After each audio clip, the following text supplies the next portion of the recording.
Assalamualaikum warahmatullahi wabarakatuh. Kami dari kelompok 7 akan mempresentasikan hasil kerja dari kelompok kami tentang pengertian hadis dan hubungannya dengan Al-Quran.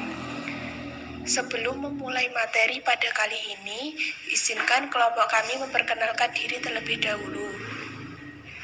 Saya, Dea Yuwanawati, sebagai moderator dan pemateri, Tabita KKIK sebagai pemateri, Amanda Maulidatul Husna sebagai pemateri, dan Lukman Halam Minata sebagai notulen. Pengertian hadis. Secara terminologis, hadis dimaknai sebagai ucapan dan segala perbuatan yang dilakukan Nabi Muhammad SAW.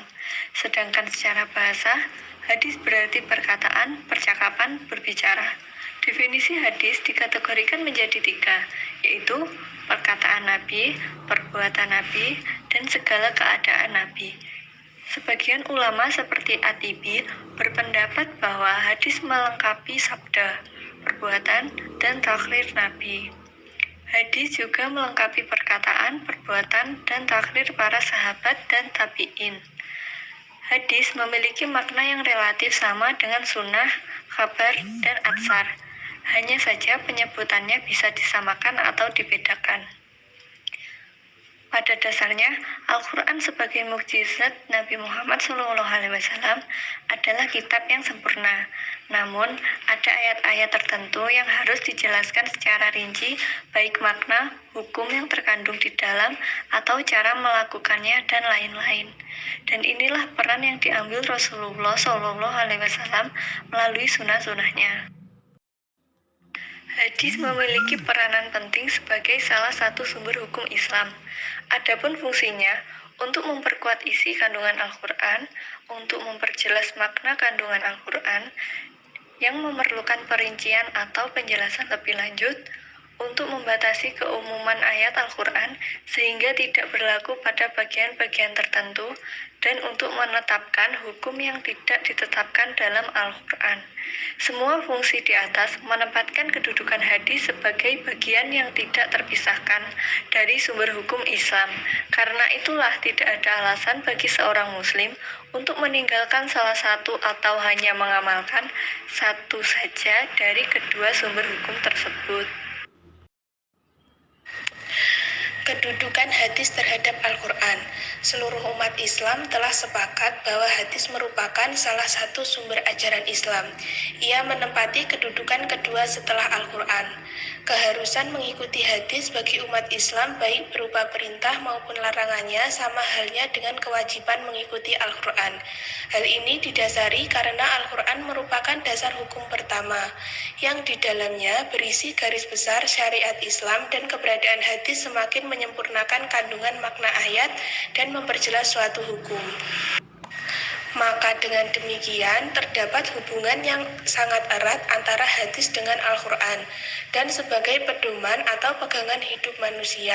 Dalam pelaksanaannya, kedua sumber hukum ini tidak dapat dipisahkan atau seseorang tidak boleh mengamalkan hanya salah satu dari keduanya. Berikut dikemukakan beberapa dalil yang menjelaskan tentang kedudukan hadis sebagai sumber hukum. Yang pertama adalah dalil Al-Quran. Banyak sekali ayat-ayat Al-Quran yang berisikan perintah taat kepada Rasul dan mengikuti sunnahnya. Salah satu di antaranya terdapat dalam surat Ali Imran ayat 32.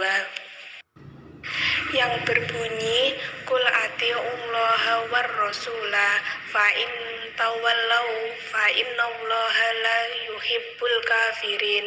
Yang artinya, katakanlah Muhammad, taatilah Allah dan Rasul. Jika kamu berpaling, ketahuilah bahwa Allah tidak menyukai orang-orang kafir. Dari ayat tersebut menunjukkan bahwa taat kepada Allah berarti melaksanakan perintah-perintah Al-Quran dan menjauhkan larangannya.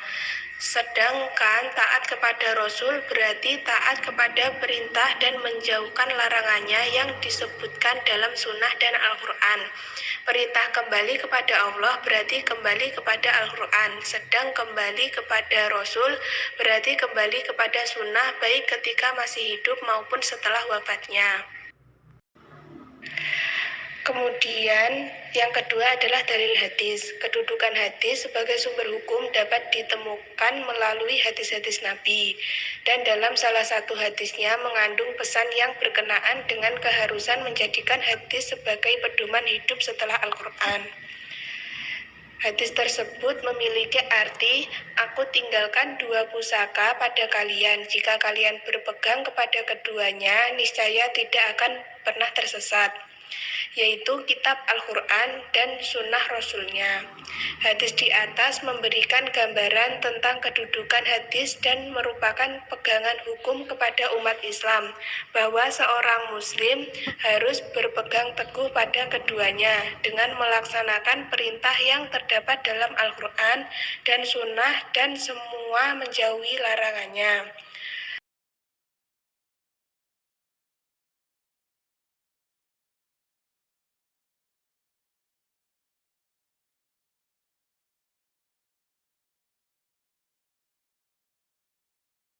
Adalah kesepakatan para ulama.